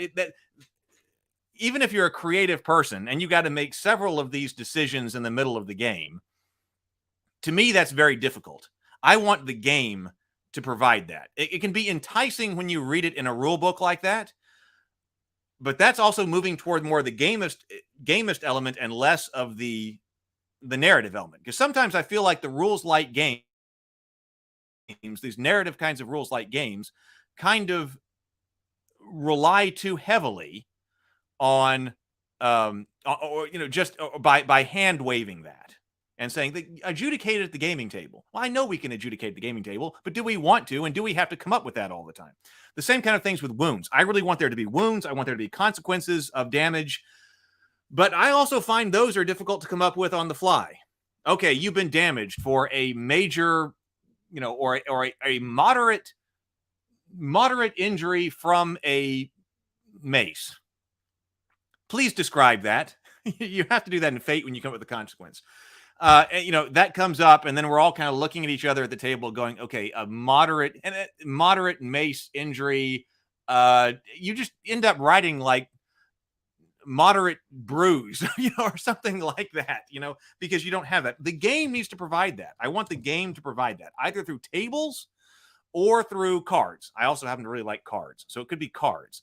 So I don't want to just have, I don't want the rules to be the crutch, to pass all of that on to the game masters and the players. The rules need to adjudicate things.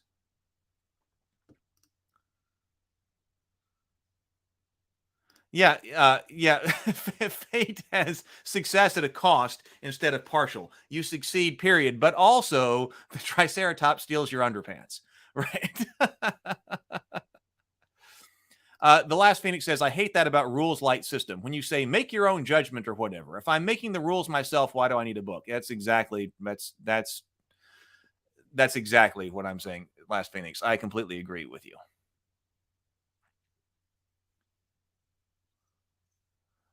Let's see. Hey, Vision. Oh, Vision's here. Welcome, Vision. See what people are saying here. So this is something that I've only thought about recently, and this is adapted for solo play. This is actually a good way to talk this out, because this ends up being just the things that I have thought about since going over. It's not we've spent more than one day on different RPGs, so we haven't gone over 195 RPGs. We've done some board games too, but so far a significant number of RPGs, but adapted for solo play as well. Because one of the things that I'm trying to do, and see, this might mean player facing or player facing options, or player facing optionally, or optionally player facing, whatever. These are the kind of notes. I noticed that Knave did that. I thought that was interesting that Knave kind of gave both. Because one thing that I don't like when I'm playing like the Hero Quest, like we'll be playing on Friday night, when I'm playing Hero Quest live, I have to roll for the monster's defense. Now, it's not that big a deal, but if I'm playing solo, I don't like rolling for the bad guys. I like rolling for my character. I especially liked, I've been playing last Friday, I played all 4 heroes, but the other times I played just one, and I kind of like playing just one because I like the feel of things. I like getting into it. And you can do that better, I think, with just one. But if you're adapted for playing solo, because I want people to experience my worlds, my ultimate purpose here, and what I think is the most value that I bring to the table. Could be wrong about this. You can make a judgment call on this later. But what I think the most value that I bring are these worlds that I'm trying to create. And I feel like I'm struggling to get material out for it. But I'm trying to create these worlds. I want people to experience the worlds. Some people are able to get, how can you experience the worlds? Well, you can do that through story. Okay, so they're stories. You can do that by yourself. Read a story or watch a video. So that's a major way to experience worlds. That's one of the reasons why I like tabletop games so much, whether that's a role-playing game or whether that's more of a board game style thing, because it's allowing you to experience something. It's giving you an experience. You're experiencing a world. It's great when you can get a whole group of people together to play. All right. And then you can experience the world in that way. That's kind of your ideal tabletop RPG experience. But also, I don't want to discount solo play.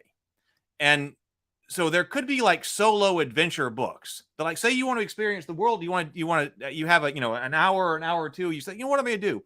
instead of watching a TV show, I'm going to try to experience this world.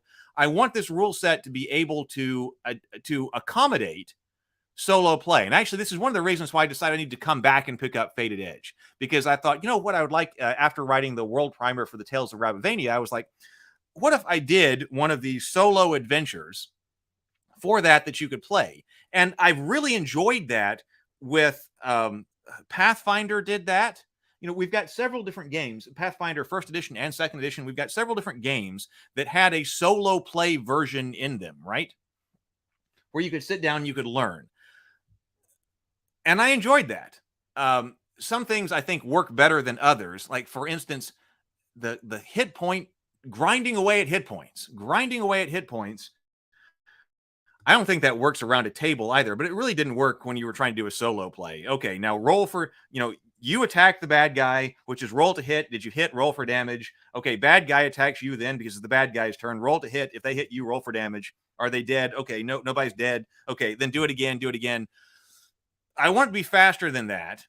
So if you were playing a solo version, if I wrote out this like solo book and you're like, all right, so I'm going to experience this world, I need this to be solo play. And that might mean that if the bad guy attacks you, then you might need to defend yourself. You roll to defend yourself. So that's something that I've just recently been thinking about that. So does that mean player facing? A downside to me about player facing, the downside to player facing is that if you're not playing solo, hey, the game master is a player too. Now, I'm not talking about player and game master distinctions. I'm talking about sitting down at the table. The game master is a player, is playing the game too. And sometimes game masters like to roll dice. We might use cards, but the game masters like to draw things, have the random element too. So to me, a problem with completely player facing is that, hey, the game master's playing too and might want to roll some dice. But that's why I do kind of like this idea of optionally player facing. Can you reverse it so that if you're in a solo situation, or just if people prefer that at the table, to make everything player facing optionally? That would be ideal if the system could accommodate both. So if you're playing with a game master, you're not doing everything player facing. Sometimes the monster attacks you and rolls to hit you. But if you're in some kind of solo situation, then you could only be concerned with your character, and you wouldn't be in a situation where you have to roll for the opponent. Let's see what people are saying. Please do check out the Discord. Thank you so much, Stray. Pathfinder 2e goes to the other extreme. There's a table of what a critical fail means exactly for talking to a radioactive triceratops. Pathfinder 2e does that? That actually sounds like a roll master thing.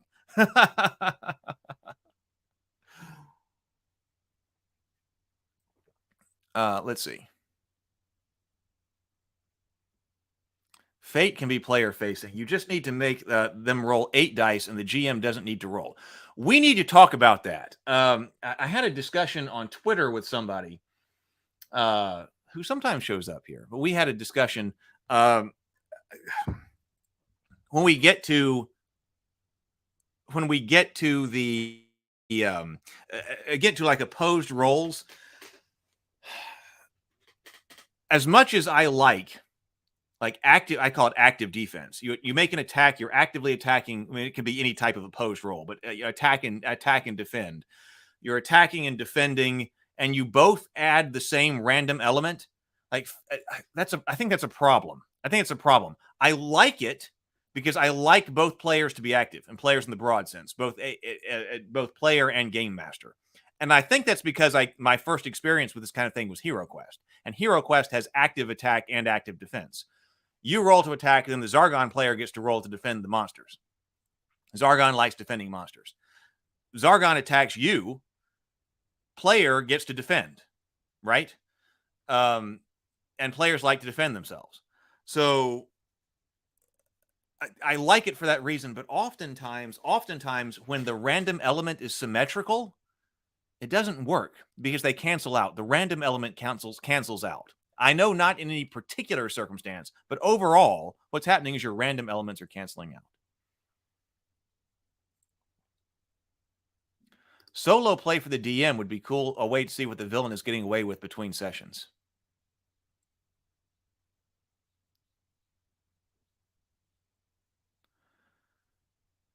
Yeah, see, depending on the system and the situation, switching to player-facing roles can often significantly change the success probabilities for the action being adjudicated. GM should keep this in mind. Yeah, that's important. Like if it's changing the success probabilities, which in Knave it does not, but if it is changing the success probabilities, then that's bad. Then it's not really optional. Well, I mean, it could be optional if the game master is okay with it, but it should be something, I think, that where you're not having to change the success probabilities. Oh, the Nose Plays is here. Hey! The Nose Plays and I have talked about this. I'm glad to be getting back to this, the Nose Plays. The Nose Plays and I have met and talked about our ideas for the game systems. So this sounds like the card game system I'm working on. Hey, Jason, good afternoon. Lots of people here. Neutromaster says, I always like rolling for defense. Yeah, GURPS does that too. Like I said, and then I experienced a lot of GURPS. I played Hero Quest and then also GURPS. So I always like rolling for defense. That's how GURPS handle it. I don't like having a static AC. So I also potentially like that for that reason. GURPS always has active defense. Roll to hit, roll to defend, then roll for damage. I have trouble coming up with it. I have trouble coming up with a good way to do it for gaming reasons. So that's something we really need to attack. We got a lot to talk about as far as game design. Actually, in some ways, I feel like we've looked at enough games and we still have more games to look at. So we're still going to be looking at games. Maybe we should do some more game design kinds of discussions here, more than just once a week, because in a real sense, especially before we get into wargaming, because eventually we'll do some wargaming. But in a real sense, we've looked at so many different rule systems by now throughout the entire morning grind that we should start being able to put something together and create something based on everything that we have learned.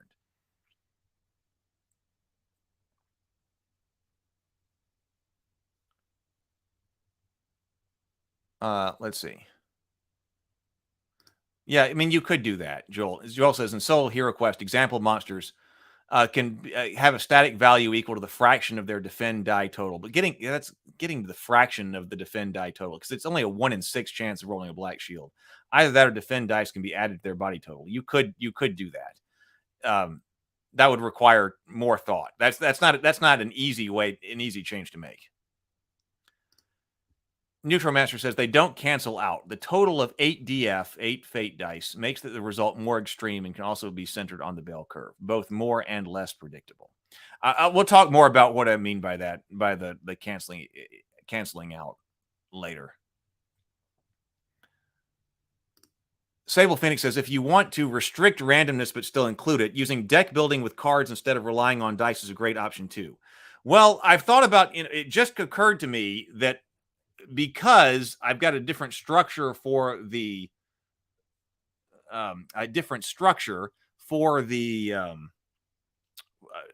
random element.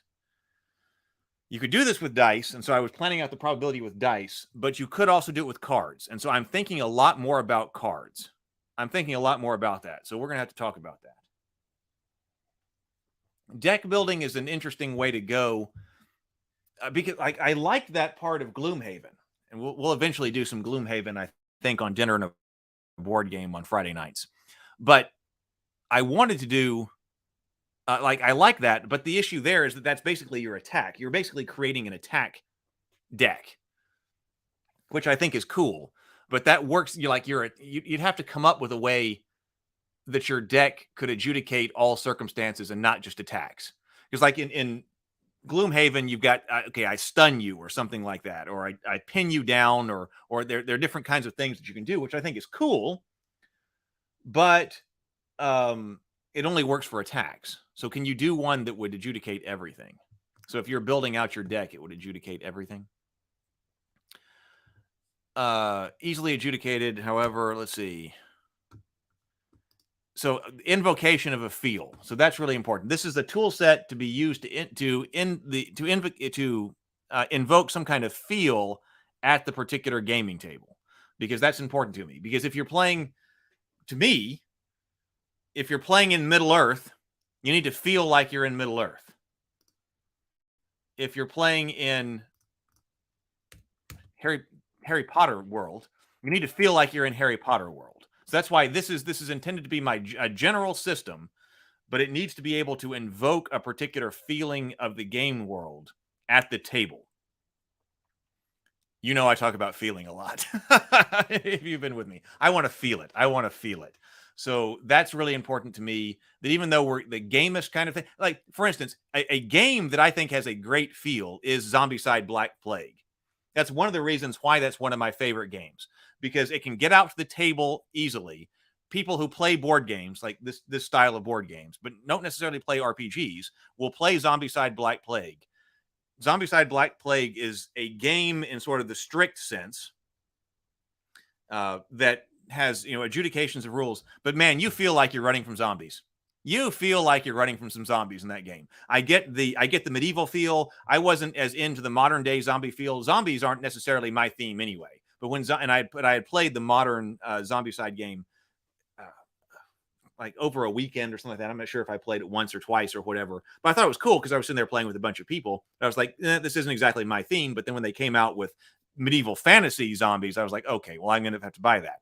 And that game invokes the feel. So to me, that's one of the great successes in a reasonably lightweight game that also invokes a great feel.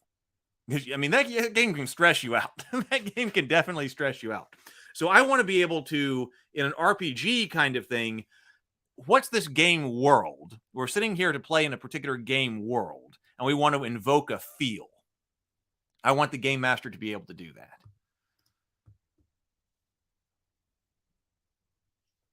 that. Let's see.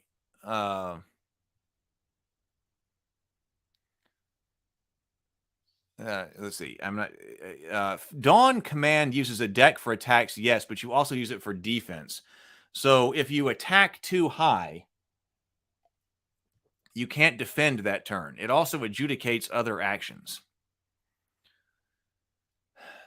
I'm going to think more about this with the cards,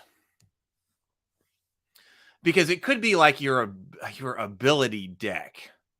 Because the way I'm going here is that you've got to have that you're rolling or you're drawing, whatever it is, when you're making an action that requires a check, which you should only be checking when something is under pressure. When you are under pressure, you should check. So it wouldn't be your attack deck. It would need to be like your influence deck or your ability deck.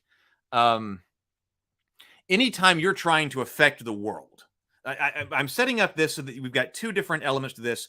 What do you need to do when your character is trying to affect the world? Your character is trying to bring about change in the world. And then the other thing is when the world is trying to bring about change on you or is trying to affect you, and you're upset about that, and you don't want that to happen. I mean, if you want it to happen, then no problem. Then the world affects you. But like if somebody's trying to attack you and put a spear through you or is trying to cast an offensive spell on you, that's a highly offensive spell. Man, that spell is offensive.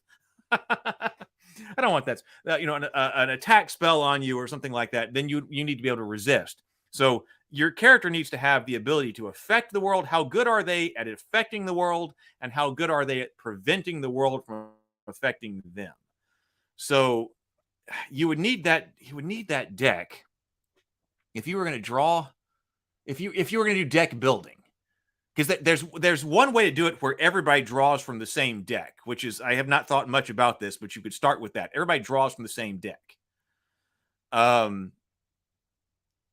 And that just gives you number. But if you wanted to modify your own deck, so if you wanted to do it, so you have less problem if you're always drawing from the same deck. But if you're actually trying to customize your own deck, that custom deck, you don't need a deck for every different way to do something, every different action you can do. You would want just like your own personal action deck that has been adjusted based on your experience or something like that. But that deck you draw from would need to allow you to adjudicate a social situation. It would need to allow you to adjudicate a combat situation. It would need to allow you to adjudicate maneuvering. So that's more difficult. I have to think about that. Because I'm potentially like that too. I thought about that, but like deck building. Now, also, if you do deck building, you also have to be able to build that deck quickly. Because if you want to do a level 10, whatever, like a level 10 character, you need to be able to very quickly build a level 10 deck. Eric Lang is very good at evoking specific feels in his board game. Do it like in Malifaux. I played Malifaux at one of the conventions. I think it was in Origins that I played an example Malifaux game. They did have a deck. Okay. Well, so what we basically did was look at basically my design principles. What is it that I'm trying to do? I need to clean this up. But talking through that was good because we added some different things in here. What I'm trying to accomplish and how I'm thinking I might go about that. So we will get into this further then. We may, like I said, traditionally on Tuesdays, we were doing RPG design. So I need to get back to Tuesdays being RPG design because I need to get this done. I need to get this out. I need to get this draft done. I need to get all of this idea out on paper. And I've got a lot of other stuff here that we can go over. I like talking through it with you. This has been an incredible conversation. So maybe actually, though, we need to be doing more RPG designs in a week here at 9:30 rather than because we've been through so many RPGs. But there's still some more to go through. But maybe we should change the balance here so we're doing at least one, maybe 2 RPG design days a week while we're going through other RPGs. Because this is something I need core rules. I need core rules. And I feel like I've got a lot of different projects on the table. So I need core rules. So what do you think? Oh, Inner Light is here as well. Good to see you. Inner Light says, I'm working on Savages and Sorcery today, too. A day off from work. Seems like a good day to do RPG stuff. So, all right. Let me go over here.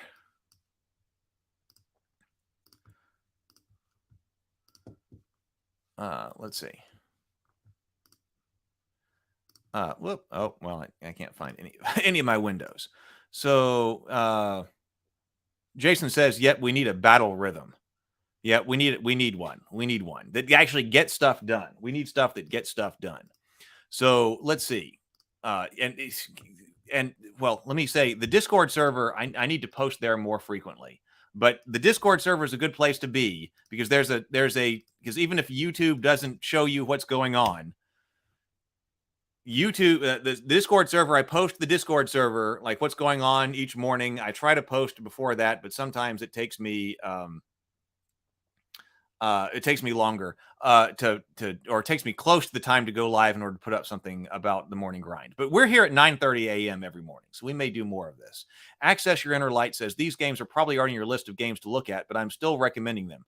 Buy this Axe I Hack and Black Sword Hack. That is Black Sword Hack different from Black Hack? We looked at Black Hack, we looked at White Hack, and we looked at Black Hack. And there were elements of White Hack and Black Hack that we liked. I don't know if we ever looked at Buy This Axe We Hack. Let me check on that. I know because I know you brought that up. I might have missed that one. And sometimes I had notes and like about what to go over, and then like coffee got spilled on them. Buy This Axe I Hack. There's a lot of hacking going on. We got Black Hack, we got White Hack. Buy This Axe I Hack. Buy This Axe I Hack. Okay, I can't remember if we looked at this one. But so Black Sword Hack is slightly different, but based on Black Hack. Okay, so there's a lot of hack. Black Hack, White Hack, Black Sword Hack, Buy This Axe I Hack. Hackmaster, which I do like Hackmaster too. Kind of a different style of gaming, but I am a Hackmaster fan. So yes, lots of hacking going on. Buy This Axe I Hack is also based on Black Hack, but they take it in different directions. All right, well, maybe we do need to take a look at them. I put Buy This Axe I Hack on here. So Black Sword Hack. I was looking, I was thinking about the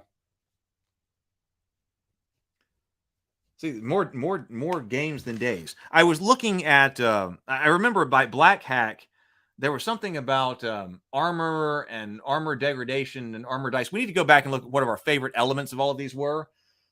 Because I think Black Hack had the expenditure dice, like usage dice. And I've been thinking a lot about that. I'm not sure that's the way to go, but I was thinking a lot about that. I'm thinking about a count up system. Mark was talking about that, a count up system for things rather than a count down system. Like hit points are count down. So you know exactly when you're out. A count up system would be, well, you're taking damage, and then you've got to make like certain rolls. You might keep going. You don't know exactly when you're out. You think hacking? I'm guessing that hacking is taking the rules as written and heavily modifying them to make slightly different game. Oh, see, well, okay, so there is the double meaning of that. So hack meaning like a hack to a game or something like that, or hacking into a system rather than hacking with it. So I guess that works. The double meaning works there. All right, let's go over here. Hey, I'm going to post it as an announcement on Discord when I have the preview, because like I said, if you somebody else looked at, we have 41 backers on Goodnight Sword now. Thank you so much. I'm going to post as an announcement, and I'm also going to send out on the email list the preview of Goodnight Sword. So we will get an at everybody on Discord about that, so that you can take a look at it. If you have not looked at it, you can look at the amazing art by Adam Botsford. And then if you know somebody who has children who would appreciate this book, I'd really appreciate it if you would send it on. Because like I said, you can watch the animated audiobook. It's embedded. It's on YouTube now. You can watch that. And this is one of the worlds, one of possibly 4 we're creating. I got the Tales of Rabavania, which I'm intending to be a positive and family-friendly world. So if you've got children, family is a difficult genre to do because I want it to be both something that the children enjoy and is a positive influence. Positive influence. We got enough negative influence. Got enough of that today. Positive influence, but also something that the adults enjoy as well. That's why family is a very different genre, very difficult genre, because a lot of the times you have something that the kids enjoy and the adults tolerate, and they call that family. But that's not really family. Family is something that everybody can actually watch, and especially this is the youngest audience. This is the book for the youngest audience. I also wanted to do books that if you have different age kids, they all can enjoy. They can all enjoy the world. They can all have the common references, and they can enjoy that. So this is for the youngest audience. And then as we go, we're going to get older audience as we go. So there are going to be games based in this as well. Probably the next kind of Kickstarter we do is going to be the game, an RPG game based in Rabavania. But then we're going to do the adult world of Theophany, which tells the fall of Satan. So we go from rabbit knights to Satan. So Lucifer, telling the fall of Lucifer. So one of those things you'll be interested in. And I also got some stories in Cthulhu mythos that I want to tell. So lots of stuff to go on. But so please do check that out. I'll put the link right here. Just a few days left. Also, come by tonight. I put the link up on I'll put the link up on YouTube very soon, and then I will also message everybody tonight on Discord server, 7:00 p.m. Central Time, Star Trek 3. And if you want to look at some other table talks, man, come. We have some fantastic discussions on Table Talk. We did, like I said, Wrath of Khan, 4 hours on the Wrath of Khan last week. It's here on YouTube. You can watch on replay. We're going to have a great time tonight. All right, everybody. I've loved today. This was fantastic. Like I said, I'm feeling better. I've been in a slump for about a month and a half. I'm trying to pull out of it. I got to pull out of this slump. You're helping me. You give me energy every morning. Hopefully you got energy because of this. Hopefully you did. So be creative today, be constructive, and grind on. I'll see you tonight for Star Trek 3.